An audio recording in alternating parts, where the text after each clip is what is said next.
अस्सलाम वालेकुम जी। कैसे हैं आप सब? ठीक ठाक हैं? मैं उम्मीद करता हूँ कि आप सबकी सेहत और ज़िंदगी ठीक ठाक चल रही होगी। आज की इस वीडियो के अंदर हम एक्सरसाइज 4.1 के पहले दो क्वेश्चंस इनका सॉल्यूशन डिस्कस करेंगे। तो चलिए शुरू करते हैं। चलो क्वेश्चन नंबर 1 के अंदर हमने फैक्टराइजेशन करनी है। हमें डिफरेंट एक्सप्रेशंस या डिफरेंट इक्वेशंस दे दी गई हैं और हमने उनमें से जो वैल्यू कॉमन आती होगी वो वैल्यू चूज करके उसको ब्रैकेट के बाहर लिख लेना है और अंदर जो भी कैलकुलेशन बनेगी वो उसको सिंपलीफाई करके लिख लेना है। पहले पार्ट को देखें। अच्छा, एक बात और मैंने आपको बतानी थी। अब ये जो क्वेश्चंस की तरतीब है ना, हो सकता है आपकी बुक में थोड़ी मुख्तलिफ हो और जो बुक मेरे पास है उसमें थोड़ी मुख्तलिफ हो, तो इससे परेशान ना होइएगा। ठीक है जी। पहला क्वेश्चन देखते हैं जी। 15y² plus 20y। अब एक तो इस पूरी वैल्यू में से y कॉमन आ रहा है और y के अलावा दूसरे नंबर पे 5 भी कॉमन आ रहा है, तो हम 5y कॉमन ले लेंगे और अंदर क्या बचेगा? अंदर बच जाएगा। अब 5y को किस वैल्यू से मल्टीप्लाई करवाएं कि आंसर 15y² आए? तो ये बनेगा 3y। ठीक है जी। प्लस 5y को कौन सी ऐसी वैल्यू से मल्टीप्लाई करवाएं कि आंसर 20y आए? तो इसको 4 से मल्टीप्लाई करवाएंगे तो 4 इधर आ जाएगा। तो ये आ गया जी पहले पार्ट का सॉल्यूशन। सेकंड में देखें, एक तो माइनस का साइन कॉमन आ रहा है, x भी कॉमन आ रहा है और उसके अलावा 3 भी कॉमन आ रहा है, -3x। ठीक है जी। ये तीन वैल्यूज कॉमन आ रही हैं। जब ये कॉमन आ जाएंगी तो अंदर क्या बचेगा? -3x को किस वैल्यू से मल्टीप्लाई करवाएंगे माइनस का 12x का स्क्वायर बन जाए? तो ये बनेगा +4 और x। ठीक है जी। माइनस प्लस -3 4 = 12 x और x का स्क्वायर। ठीक है जी। और इसी तरह अगली वैल्यू क्या आएगी? वो आ जाएगी प्लस का 1। ठीक है जी। थर्ड वाला पार्ट 6x प्लस 12। अब इसमें से क्या चीज कॉमन आ रही है? अब इसमें से सिंपल 3 कॉमन आ रहा है। अंदर क्या बचेगा? x plus 4। नहीं, अंदर आएगा 2। 3 2 = 6x और 3 4 = 12। हाँ जी, 2x प्लस 4 ब्रैकेट के अंदर आ जाएगा। नेक्स्ट, इस वैल्यू से एक तो 4 कॉमन आ रहा है, 4 के बाद a कॉमन आ रहा है और a के बाद b भी कॉमन आएगा। तो जब ये सारी वैल्यूज इधर से कॉमन आएंगी तो अंदर क्या बचेगा? अंदर बच जाएगा a प्लस 2b। ठीक है जी। फिर उसके बाद नेक्स्ट है जी पार्ट नंबर 5। अब इसके अंदर तीन वैल्यूज आ गई, xy -3x प्लस का 2x। तो इसके अंदर से देखेंगे कौन कौन सी वैल्यू कॉमन आ सकती है। इसके अंदर से x कॉमन आ सकता है और सिर्फ x ही कॉमन आएगा। अब x को कौन सी ऐसी वैल्यू से मल्टीप्लाई करवाया जाए कि आंसर एक्स वाई आए? पहली टर्म आ जाएगी y। इस x को कौन सी ऐसी वैल्यू से मल्टीप्लाई करवाएं कि आंसर आए -3x का स्क्वायर? एक तो आ जाएगा माइनस, एक आ जाएगा 3 और एक आ जाएगा x। ठीक है जी। और x को कौन सी ऐसी वैल्यू से मल्टीप्लाई करवाएं कि आंसर 2x आए? तो ये आ जाएगा प्लस का 2। ठीक है जी। इसके बाद लास्ट वाला पार्ट देखें जी। अब इसके अंदर 3 भी कॉमन आ रहा है, ए भी कॉमन आ रहा है और बी भी कॉमन आ रहा है। कॉमन हमने वो वाली वैल्यू लेनी होती है जो पूरी इक्वेशन में मौजूद हो। अगर उसकी दो टर्म्स हैं तो दोनों टर्म्स के पास हो, अगर उसकी तीन टर्म्स हैं तो तीनों के पास हो, और अगर तीन से ज्यादा टर्म्स हैं तो सबके पास हो। ठीक है जी। तो इधर से हम 3 कॉमन ले लेंगे, ए भी कॉमन आएगा, बी भी कॉमन आएगा। अब अंदर क्या बचेगा? 3ab को किस वैल्यू से मल्टीप्लाई करवाएं कि 3a² आ जाए, तो इधर आ जाएगा a माइनस, क्योंकि माइनस चाहिए तो अगला साइन माइनस आ गया, 3b आ जाएगा और लास्ट वाली वैल्यू आ जाएगी प्लस का 5, 3 5 जा 15। तो ये आ गया जी आपका आखिरी पार्ट का सॉल्यूशन। अब चलते हैं क्वेश्चन नंबर 2 की तरफ। अच्छा जी, अब नेक्स्ट है हमारे पास क्वेश्चन नंबर 2। इसके अंदर हमने करनी है फैक्टराइजेशन। अब ये फैक्टराइजेशन की एक डिफरेंट टाइप है, इसको गौर से समझिएगा। इस तरह की फैक्टराइजेशन आपने पहले भी की होगी। तो इसमें हमने क्या करना है, इसमें सबसे पहला काम हमने ये करना है कि पहली और आखिरी वैल्यू का प्रोडक्ट फाइंड कर लेना। इसका प्रोडक्ट बनता है 8x²। ठीक है जी। इसके अंदर ये जो कांस्टेंट वैल्यू है 8, इसके पेयर बनाने हैं। इसके दो ऐसे पेयर बनाने हैं कि अगर उन दो पेयर्स को मल्टीप्लाई करें तो आंसर ये आए, और अगर उन दो पेयर्स को ऐड या सब्ट्रैक्ट करें तो आंसर सेंटर वाली वैल्यू आए विद साइन। ठीक है जी।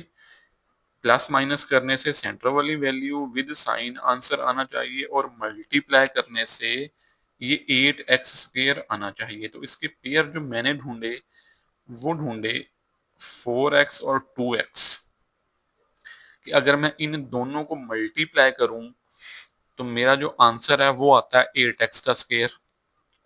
मल्टीप्लाई करने से बिल्कुल आ रहा है। और अगर मैं इन दोनों को ऐड करूं तो ऐड करने से आंसर आना चाहिए 6x, वो भी आ रहा है। ठीक है जी। तो दोनों कंडीशंस फुलफिल हो रही हैं। तो अब हमने आगे कैलकुलेशन करनी है। तो अब हम लिखेंगे x² प्लस, इसको तोड़ के ये दो पेयर लिखेंगे इसकी जगह पे, ये आ जाएगा 4x प्लस 2x और प्लस आ जाएगा 8। एक स्टेप तो हो गया ये। अब अगले स्टेप के अंदर हमने कॉमन लेना है। पहली दो वैल्यूज से क्या चीज कॉमन आ सकती है, x कॉमन आएगा, अंदर क्या बचेगा x प्लस 4। तीसरी और चौथी वैल्यू से क्या चीज कॉमन आ सकती है, प्लस का साइन कॉमन आएगा और 2 कॉमन आएगा, अंदर क्या बचेगा x प्लस 4। ठीक है जी। फैक्टराइजेशन का ये रूल है कि ये ब्रैकेट वाली वैल्यू अगर एक जैसी आ जाए तो आपकी जो कैलकुलेशन है वो बिल्कुल ठीक है। ठीक हो गया जी। तो अगला स्टेप क्या बनेगा जी, अगला स्टेप हम लिख लेंगे एक दफा कॉमन वैल्यू और एक दफा अनकॉमन वैल्यू। अच्छा जी, एक बात तो हो गई है इसकी फैक्टराइजेशन। दूसरी बात, अब हमने इनको रिप्रेजेंट करना है पेक्टोरिकली। पेक्टोरिकली रिप्रेजेंट करने का मतलब ये है डायाग्राम बना के रिप्रेजेंट करना है इस इक्वेशन को। अच्छा, मैं एक दफा दोबारा बता दूं कि मेरे पास जो बुक है उसके अंदर क्वेश्चंस की तरतीब और है, और जो बुक डाउनलोड मैंने की है या मार्केट में अवेलेबल है उसके अंदर क्वेश्चंस की तरतीब कुछ 19-20 का फर्क है। तो आपने इससे परेशान नहीं होना, जो क्वेश्चन सॉल्व करने हैं वो तो हमने करने हैं। ठीक है ना, वो पहले कर लें बाद में कर लें, उससे कोई प्रॉब्लम नहीं होनी चाहिए। थोड़ी सी तरतीब का फर्क है, वैल्यूज एक जैसी हैं, कैलकुलेशन एक ही मेथड को फॉलो करते हुए हम करेंगे। ठीक है जी। अच्छा जी, अब आते हैं इसकी डायग्राम की तरफ। डायग्राम में आपने इस स्टेप को एक्सप्लेन करना है। अब ये गौर से समझिएगा, इंपॉर्टेंट बात है। डायग्राम के अंदर आपने इस स्टेप को एक्सप्लेन करना है। देखें, x की पावर है 2, x की पावर क्या है 2। सबसे पहले तो हमने इसको ड्रॉ करना है। मैं इधर लिखूंगा x, और इस x को मैं कौन सी ऐसी वैल्यू से मल्टीप्लाई करवाऊं कि मेरा आंसर x² आए, तो वो ऑब्वियसली एक और x होगा। ठीक है जी। x को x से मल्टीप्लाई करूंगा तो आंसर क्या आएगा, x की पावर 2। अब जो स्केयर को रिप्रेजेंट करना है ना हमने, वो हमने स्क्वायर को रिप्रेजेंट करने के लिए एक स्क्वायर शेप ड्रॉ करनी है, ठीक है जी, जिसकी लंबाई और चौड़ाई इक्वल हो, अंदाजा करना है आप लोगों ने, ठीक है। एक बात, अभी हमने सिर्फ ये एक टर्म ड्रॉ की है, अगली टर्म क्या है, 4 और x। 4x का मतलब ये है, अब x की बात आ गई, स्क्वायर का मतलब कि हमने एक स्क्वायर शेप ड्रॉ करनी है, और सिंपल x वाली वैल्यू का मतलब है कि हमने रेक्टेंगल्स ड्रॉ करनी है। कितनी रेक्टेंगल्स ड्रॉ करनी है, जितना इसका कोफिशिएंट होगा 4, हमने 4 रेक्टेंगल्स ड्रॉ करनी है इसके आगे। ये आ जाएगी 1, ये आ जाएगी 2, ये आ जाएगी 3, और ये आ जाएगी 4। 1, 2, 3 और 4, ये 4 रेक्टेंगल्स ड्रॉ कर लें और इसको 4 का नाम दे दिया, ठीक है। x को x से मल्टीप्लाई किया तो x का स्क्वायर आ गया, और x को 4 से मल्टीप्लाई किया तो 4x आ गया। दो टर्म्स हो गई। अब इस 2x को रिप्रेजेंट करना, इधर नीचे आ जाए, x के नीचे इधर कौन सी ऐसी टर्म लिखूं कि उसको x से मल्टीप्लाई करवाऊं और मेरा जो आंसर है वो 2x आए। x के नीचे इधर कौन सी ऐसी टर्म लिखूं कि उसको x से मल्टीप्लाई करवाऊं और मेरा आंसर 2x आए, तो वो ऑब्वियसली 2 है। 2 का मतलब ये है कि हमने दो रेक्टेंगल्स ड्रॉ करने हैं, एक और ये दो, ठीक हो गया जी। अब एक टर्म रह गई 8। 8 का मतलब है हमने 8 छोटे छोटे बॉक्सेस ड्रॉ करने हैं इसी शेप के अंदर रहते हुए। तो उसके लिए हम इस पोर्शन को इक्वली डिवाइड कर लेंगे 8 छोटे बॉक्सेस के अंदर, 1, 2, 3 और 4, 5 और 6, 7 और 8। 1, 2, 3, 4, 5, 6, 7 और 8, ठीक है जी। तो ये है जी पिक्टोरियल रिप्रेजेंटेशन। ये थोड़ी सी अजीब लगी होगी आपको, और हो सकता है आपको मुश्किल भी लगी हो, समझ ना आई हो, लेकिन ये हम 1, 2, 3 क्वेश्चंस करेंगे तो हमारी कोई तरतीब सीधी होगी। अच्छा, एक बात, दूसरी बात, ये जो आखिरी स्टेप मैंने लिखा, ये इसकी लेंथ और विड्थ होती होती है इस शेप की। x+4, x और 4 मैंने लिखा है, तो इसके बीच में कौन सा साइन आएगा, प्लस का, इसको देखते हुए, ठीक है। ये हो गई लंबाई, और ये आ जाएगी चौड़ाई या विड्थ कहते होते हैं इसको, वो क्या बनेगी, x+2। x और 2 लिखा हुआ, प्लस डाल देंगे तो ये, ठीक है जी। अब चलते हैं अब सेकंड पार्ट की तरफ। अब नेक्स्ट है जी हमारे पास सेकंड पार्ट, क्वेश्चन नंबर 2 का। अब इसको भी हमने फैक्टराइज करना है और फैक्टोरिकली रिप्रेजेंट करना है, ठीक है जी। तो सबसे पहले तो इसकी फैक्टराइजेशन, पहली और आखिरी वैल्यू को मल्टीप्लाई करवा के साइड पे लिख लें, ये बनता है 3x का स्क्वायर। अब इस 3x स्क्वायर के दो ऐसे पेयर करने हैं, बनाने हैं कि जिनको प्लस या माइनस करें तो सेंटर वाली वैल्यू विद साइन आ जाए, और अगर उनको मल्टीप्लाई करें तो 3x स्क्वायर बन जाए। तो इसके पेयर बनेंगे 3x और 1x, या x कह लें। अगर मैं इन दोनों को मल्टीप्लाई करूं तो आंसर आता है 3x का स्क्वायर, और अगर मैं इन दोनों को ऐड करूं तो आंसर आता है 4x। दोनों कंडीशंस पूरी हो रही हैं, तो इसका मतलब मेरे पेयर बिल्कुल ठीक हैं। तो अब चलते हैं इसके सॉल्यूशन की तरफ।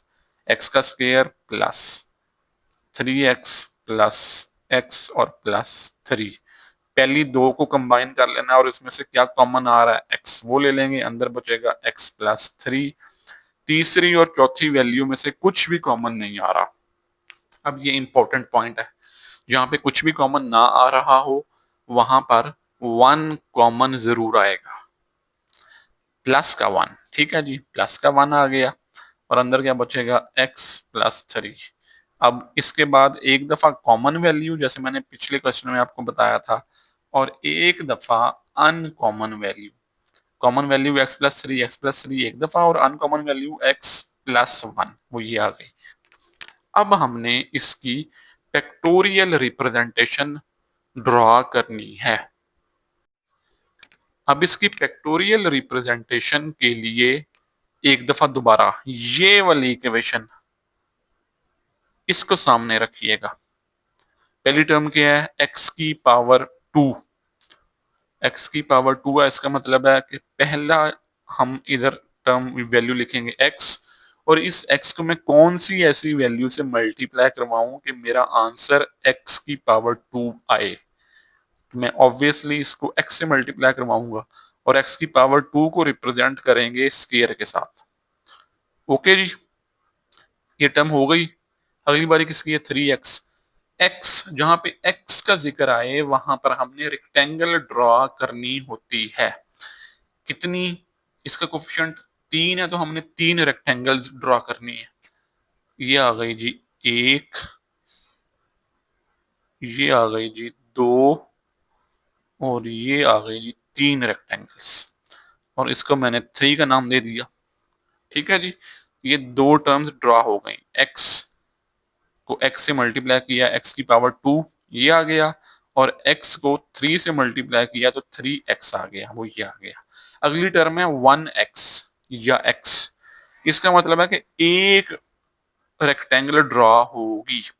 इस एक्स के नीचे कौन सी ऐसी टर्म लिखूं कि उसको एक्स से मल्टीप्लाई करूं और मेरे पास आंसर एक्स ही रहे, तो वो ऑब्वियसली वन है।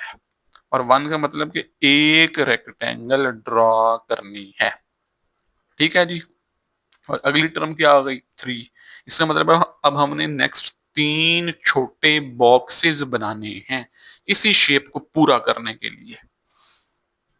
एक, दो और तीन। ठीक है जी, अब देखें जरा, एक्स को एक्स से मल्टीप्लाई किया, एक्स की पावर टू ये आ गया। एक्स को थ्री से मल्टीप्लाई किया तो थ्री एक्स, वो ये वाला एरिया आ गया।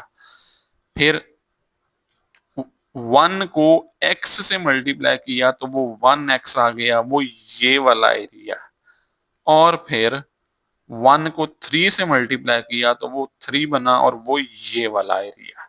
तो ये है जी फैक्टोरियल रिप्रेजेंटेशन इस क्वाड्रेटिक इक्वेशन की, या सेकंड डिग्री इक्वेशन की, आप कह लें एक ही बात है। अब नेक्स्ट है जी हमारे पास थर्ड पार्ट। थर्ड पार्ट के अंदर जो इक्वेशन मुझे दी गई है वो है एक्स का square plus four x plus four. अच्छा, मैं कुछ और देख रहा था। तो अब इसकी फैक्टराइजेशन करनी है। पहली वैल्यू को आखिरी वैल्यू से मल्टीप्लाई करवा के साइड पे लिख लें। ये बनता है फोर एक्स का स्क्वायर।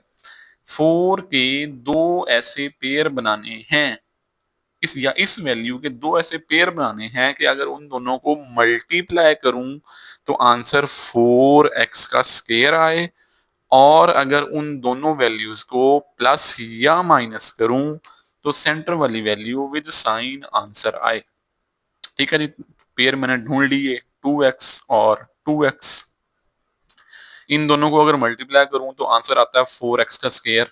ओके, और इन दोनों को अगर ऐड करूं तो आंसर आता है फोर एक्स सेंटर वाली value with sign which is also okay. तो अब इसको सॉल्व करते हैं। ये बन जाएगा एक्स का square plus two x plus to x plus का फोर। ठीक है जी, पहली दो वैल्यू से क्या कॉमन आएगा, एक्स, अंदर क्या आ जाएगा एक्स प्लस टू। तीसरी और चौथी वैल्यू से टू कॉमन आएगा, प्लस का साइन कॉमन आएगा, अंदर क्या आ जाएगा एक्स प्लस टू।